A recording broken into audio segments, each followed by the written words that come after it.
My name is Michelle Liddy. Welcome to Living a Limitless Life.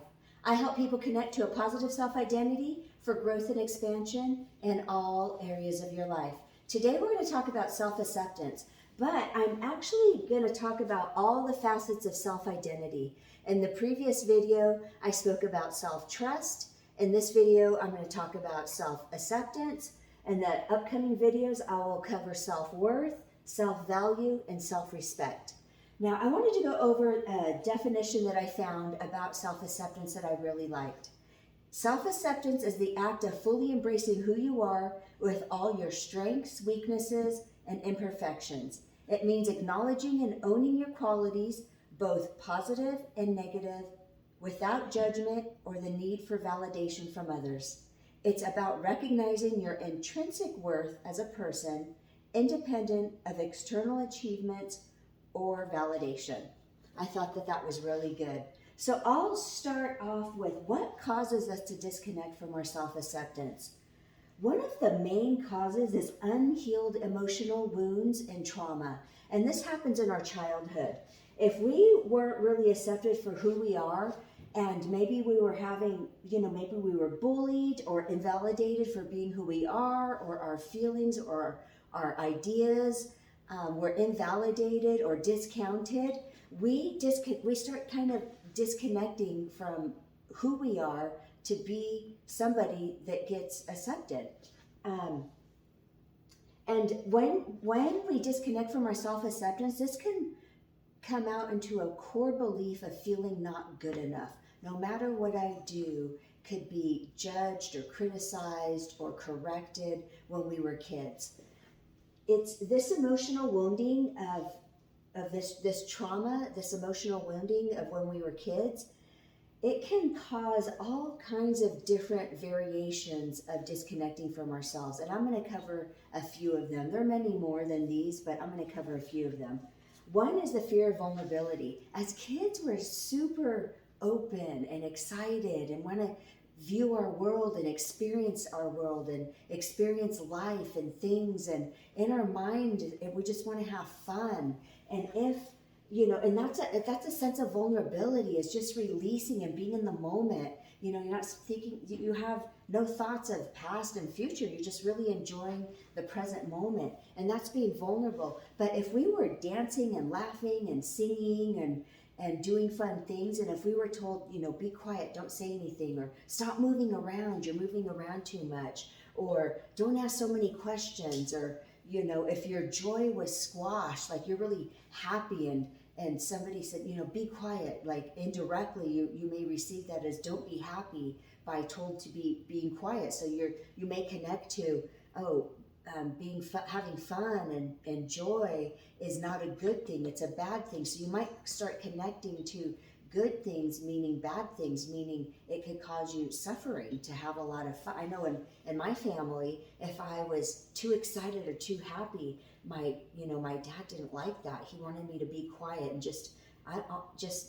stand in the side or in the corner, or don't let anybody see me. Don't really put my personality or myself out there. So I learned that vulnerability wasn't safe. It got me criticized or judged. So that's one form of disconnecting from ourselves. We start disconnecting from the truth of who we are and start gauging who do I need to be, or what's accepted and what's not accepted.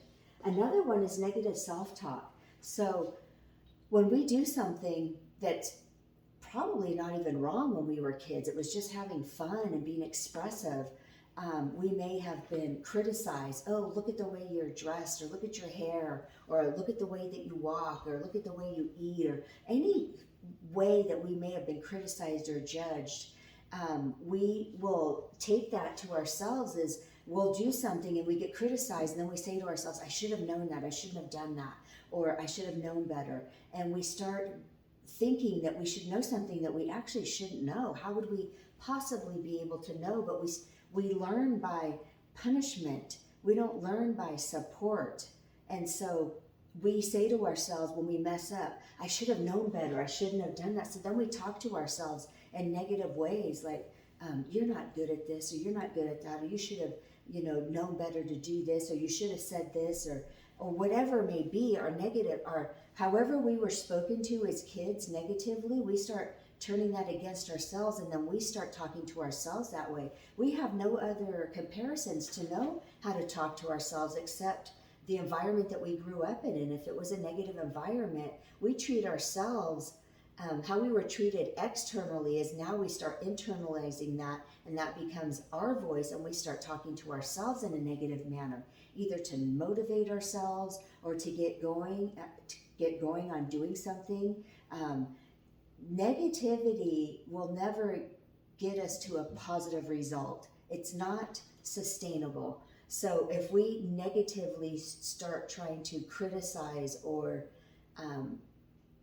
judge ourselves into doing well, it doesn't equal a positive, long-lasting feeling to do something. Like, we may do something well, but it's just for that snapshot of a moment, and then afterwards we start feeling bad again. So we can't get to a good place. I'm trying to think of the word. We can't get to a consistent feeling of feeling good by speaking to ourselves or treating ourselves negatively or in a bad way. Perfectionism. This was a big one for me. I felt I needed to be perfect in order to receive acceptance. I need to be perfect for this person or perfect for that person. But that perfectness changes with each person that you meet. It could be a friend or a boyfriend or a girlfriend or a boss or a teacher.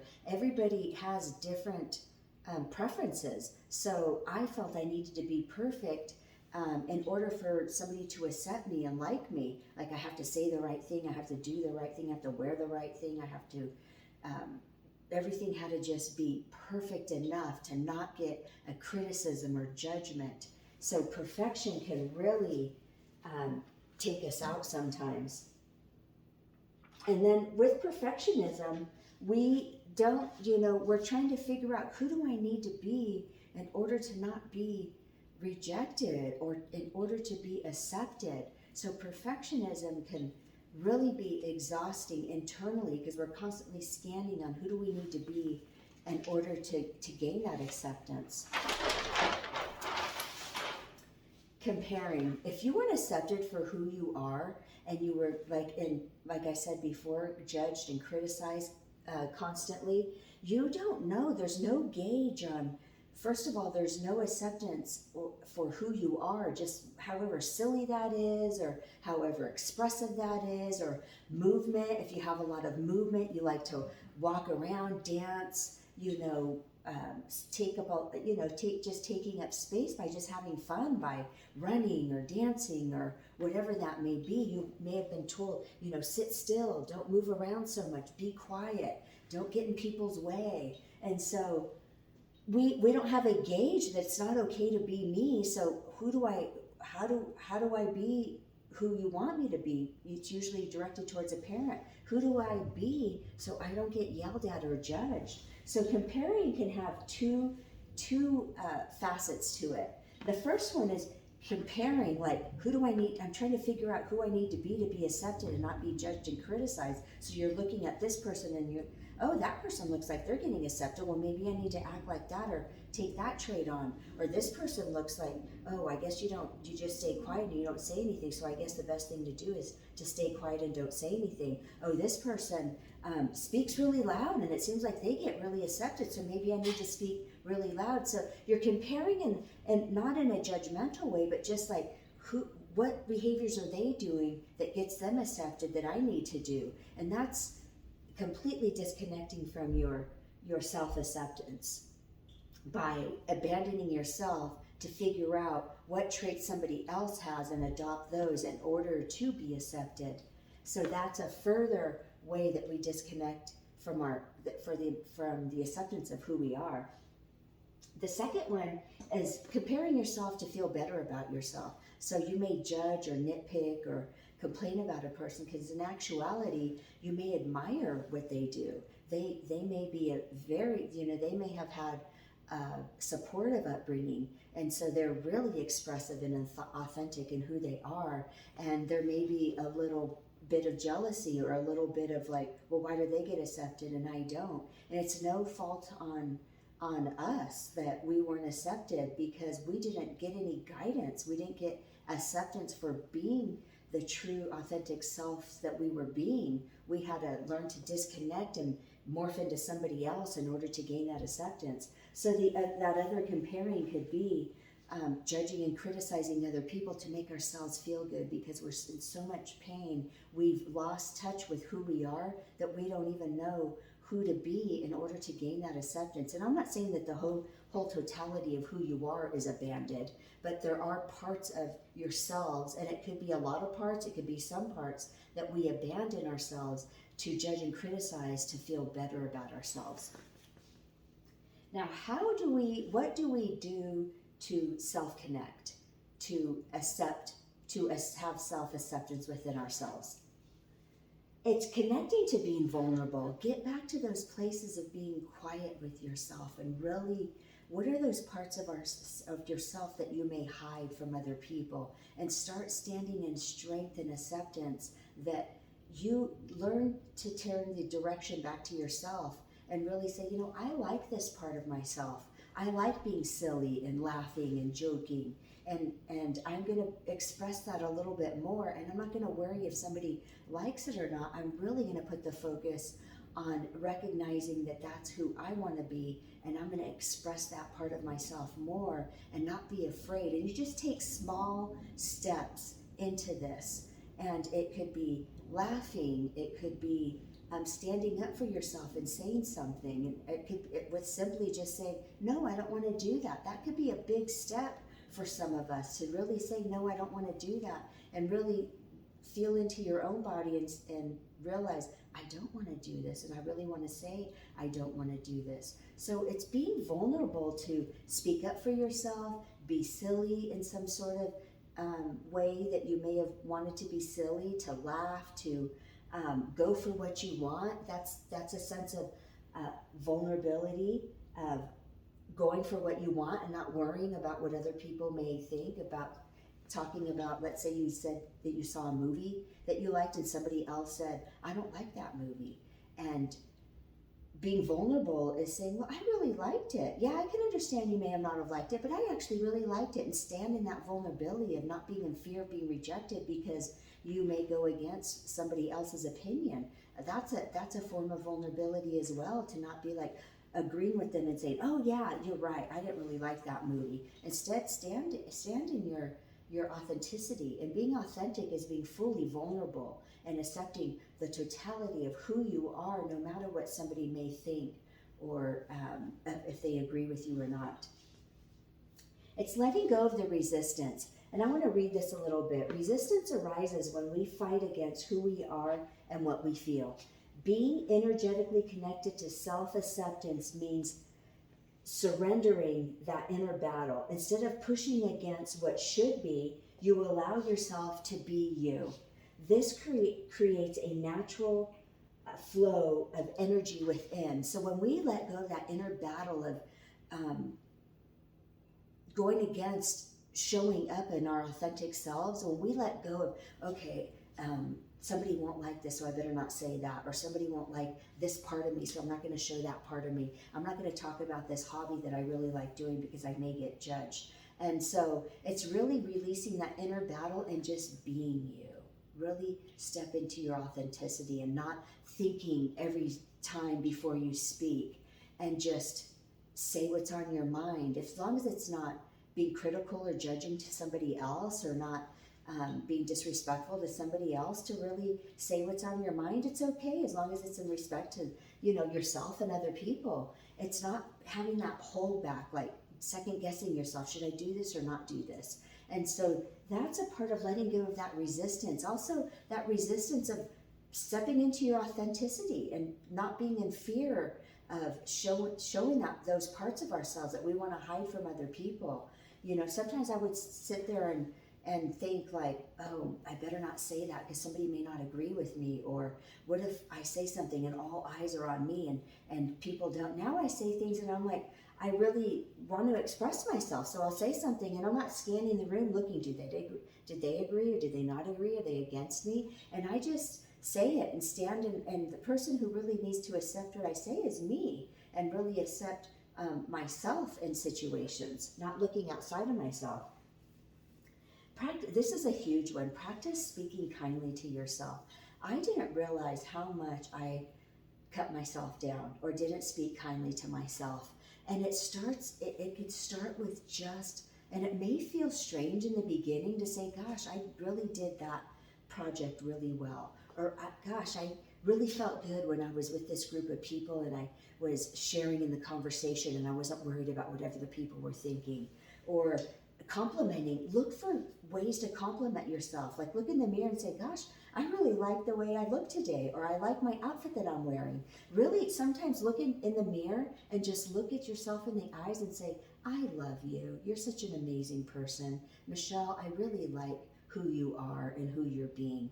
That can take a lot of vulnerability and courage, because I had a really hard time saying that. I used to run by mirrors because I didn't want to see myself in mirrors. And it took a lot of courage for me. So sometimes it would just be like for 10 seconds and I would look real quick and go and walk away. Now I feel so much more comfortable. So, this is who I am. I'm going to stand in it. And I'm going to really look myself in the eye and say, Michelle, I love you. I appreciate you.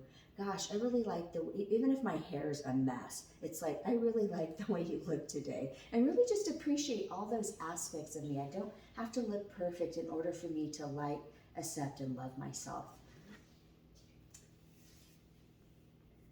And I wanted to also say, look for situations to affirm yourself doing something well.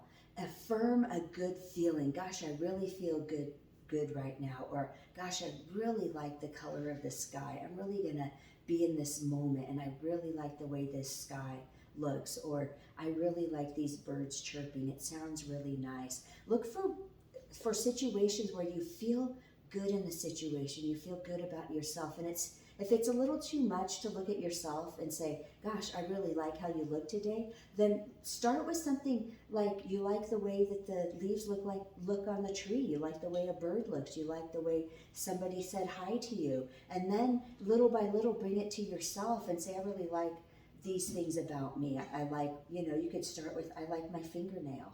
If it's really too hard to look at yourself in the mirror in the beginning. And that's what I had to do. Gosh, I really like the way my hand looks and the way my arm looks before I got to my face, because there's something about my face that I really felt vulnerable about expressing, that I really like the way my eyes look, or my eyelids, or my lips, or the way I speak. It took some time to work up to that for me. Embrace your imperfections. Really embrace your imperfections, because it's a part of who you are. If you try to hide it, they come out in other ways. And just admit, yeah, I get frustrated in these types of situations. Say to yourself, but I'm working on it. I'm not going to deny it. I'm going to look at it and really see it. Or say, sometimes I do get jealous in these situations. This is something I really want to start loving myself more in this area. Why do I get jealous in these situations? Is it because I don't feel good about myself? What part of me that I don't feel good at? What part of me needs attention, so I could take the focus externally on being jealous and giving myself that love to release that jealous instinct? It could be having a competitive spirit. Like everybody's different. I like to compete against myself. Like, how can I do this better the next time? If you like to be competitive externally, it's in a healthy way and not by judging or criticizing or trying to, in a way that may be negative. Another one is letting go. Another huge one is letting go of comparisons. Start accepting yourself for the totality and the person that you are, the loving, fantastic, amazing person that you are. Look at it like it's letting go of measuring yourself outside of yourself and accepting who you are, and that you are enough. Being who you are, the way you look, the way you dress, the way you think, the way you act, the way you respond, the way you see situations, that is more than enough. And you don't have to look outside of yourself to figure out how to be enough, because you already are. So turn that to yourself and start recognizing your enoughness. I am enough just being me. I am enough the way that I speak. I am enough the way that I show up in situations, and give yourself some more love and recognize how you already are enough. You can't get more enoughness because you already are enough. So when you start realizing that you can't get it through making more money or having a car or having this nice house or whatever this, once I get this thing, I'll be enough. You already are enough, minus even if you were poor on the street and you had 10 cents to your name, you are enough. It's just realizing that identity that you are enough. You don't have to prove anything outside of yourself. It's about, really looking at yourself and appreciating who you are. So there is a ripple effect of self-acceptance. And the ripple effect of self-acceptance is energetically, self-acceptance raises your vibration. When you accept yourself fully, you attract experiences and people that reflect this energy of authenticity and love. And you stop seeking external validation. I have to tell you, when I still work on this, but I've healed a lot of parts in me, and it feels so freeing to not continually look outside of myself for external validation or comparing myself. I can appreciate things outside other people. I can appreciate the things. I'm not trying to look like, who do I need to be? I feel enough being me and appreciating who I am. The interesting thing, in essence, the energetic connection to self-acceptance involves being attuned to your thoughts, emotions, and body with a sense of unconditional love. It's about being energetically at peace with the totality of who you are, your light, your lightness, your shadow, your strengths, your weaknesses. As you cultivate this connection, you experience a greater sense of freedom. It's so much freedom when you start accepting yourself more and more, because there's not this exhausting internal voice looking and scanning outside of yourself, trying to gain acceptance, because the most important person that needs to accept yourself is yourself. And when you go into situations and you accept yourself fully and you don't look for it outside of yourself, it just gives such a sense of relief and inner peace. Thank you so much for being with me here today. If you like this video, hit the subscribe button. And on our next video, we'll continue this path and journey and learning about the different facets of our self-identity. I'll see you in the next one. Bye.